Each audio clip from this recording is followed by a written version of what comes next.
Chosen ones, empaths. Sorry, excuse me. I know many of you are in a difficult place and you feel the darkness swallowing you up and you just can't get over this feeling, and it's a real struggle, okay? But I want you to understand that this darkness will turn to light. I can't give you an exact timeline of when it's going to happen because it's different for each and every person, and it depends on the type of abuse you went through, the relationship you had. It also depends on your mindset and your core belief system, okay? And whether you believe in God or the universe or whatever, your higher self or whatever you believe in, okay? It doesn't really matter. But if you have some sort of belief system, I believe that it will greatly help you and aid you in your recovery, okay? And it's not some superficial fantasy crap, okay? All right, I'm saying trust in a divine plan. Recognize that even if you call it karma, recognize that something is guiding you, okay? This darkness that you are in has happened for your best interests, okay? The darkness that you're feeling is actually because you've woken up from the abuse, okay? You're seeing the world differently now. And it can be shocking, it can be alarming, you can feel shaken that you now view the world not in the same way that you have gone through your whole life.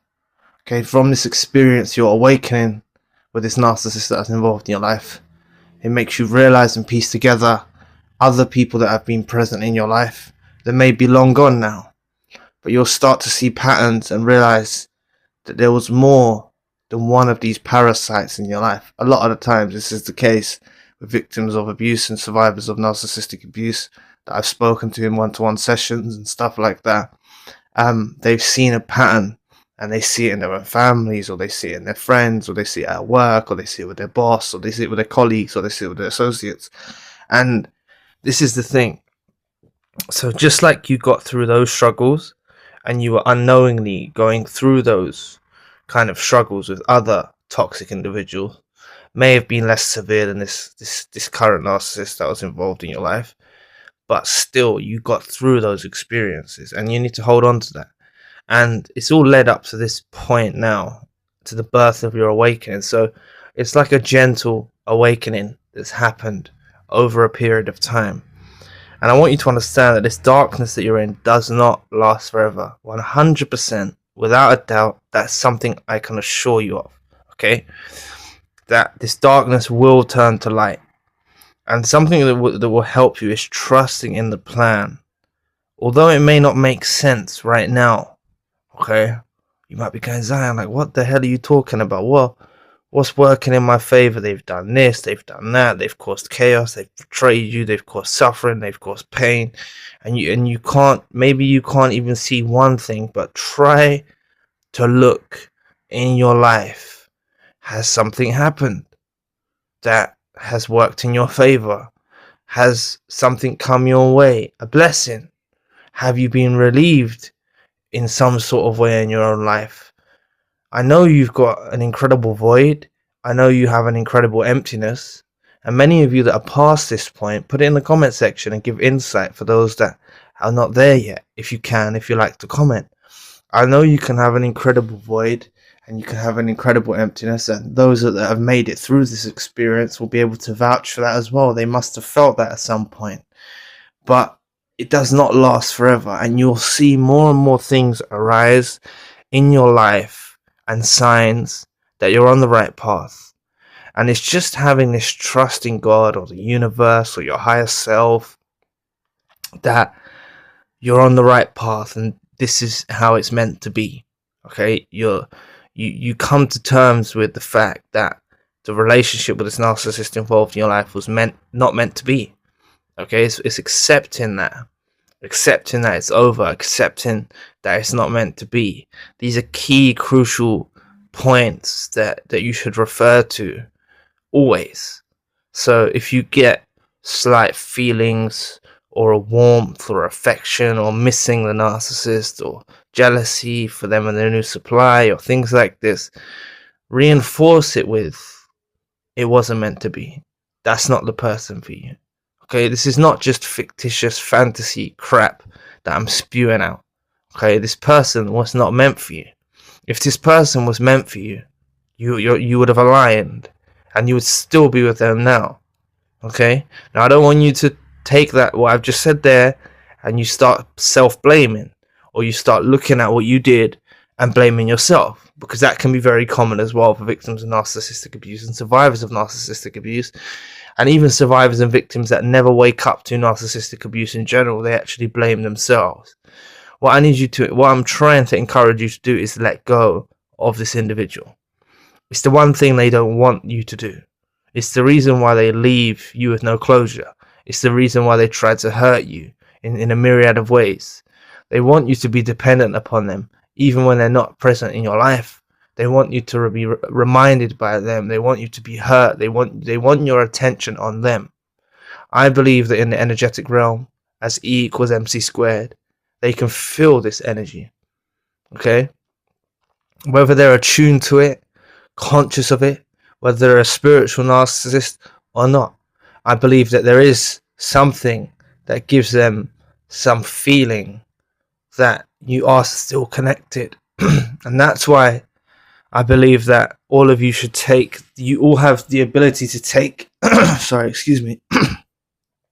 You all have the ability to have the final discard, right? And part of that is accepting that it's over, trusting that this is going to work out for you, seeing the light, look for the light, look for the blessings, trusting that this has happened for your best interest, that it's over, and know that if you cut this soul tie, it's done for good.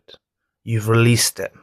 Regardless if you were the one that was discarded or abandoned or ghosted or betrayed or whatever, you have the ability to cut the soul tie. Okay? What you should do is you should envision you and the narcissist that was involved in your life. You imagine a cord running between the two of you, and you imagine that cord being cut. Okay? Cut it with a pair of scissors, whatever you want to cut it with. Just envision it. You all have the ability to do this, and the power to do this, and the strength to do this. And know the point that you've done this, and you've cut the soul tie. You have, in the spiritual realm, you have released them back. Okay? That's what I'd encourage you to do. Don't repeat this exercise. I encourage you not to repeat this exercise, or get into a ritualistic habit of repeating this exercise. It's unnecessary. It only needs to be done once. Okay? I've heard of people doing symbolic things, cord cutting exercises and things like that. I don't really agree with that. I believe you all have the strength in your mind to envision this cord. Because it's not even just romantic relationships. You can have soul ties and other types of relationships as well. But from my analysis, I believe when you're intimate with a narcissist involved in your life, it will intensify this soul tie. So envision it being cut. Like I said, accept the relationship is over. Take your time, ponder on it. Is it something you want to do? Alright, really take it seriously. Alright, this is not some mystic, fantasy crap. Okay? It's realistic. You had a bond. You can't see a bond.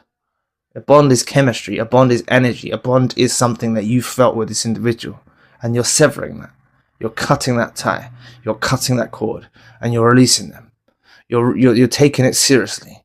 Okay? It's something that you should do when you're ready to. Don't rush into it. Don't do it hastily. Do it at the right time that you feel is right for you. Because many of you might even struggle to get around to doing it, if I'm honest. Okay? But it's a good place to start to position your mind. Alright? So when you think the time's right, try it out. It's a mental exercise, and it will work wonders. Okay? And I promise you that this darkness that you're in will not last. Alright? You will see the light. You'll see more and more things that come into your life and blessings in your way that you see the light. Okay? So think about what I said in this video. And try this cord cutting exercise. I promise you that the darkness will turn to light after the narcissist, and just trust in the divine plan of God, the universal your higher self, whatever your belief system is. Trust in a divine plan that this is happening for your purpose. Call it karma, call it God's will, call it the universe's decree, whatever you want to call it. Trust in this process. It's going to work out for the best. I assure you 100% it's going to work in your favor. Okay, so thanks for listening today. I really appreciate the support. Please book a session if you'd like to. You may donate or support to the channel if you want to. Check out the main channel for more content. My podcast is now on Spotify. All links you need are in the description box below. If you would like access to over 100 exclusive videos, daily uploads and custom video requests, join my membership program at zionmembership.com. Links also in the description box below. There's a 3-day free trial and you can cancel at any time. All content is made by me with no ties to any organisation or university. Your support truly keeps us going. I'll be back with another video soon. Peace.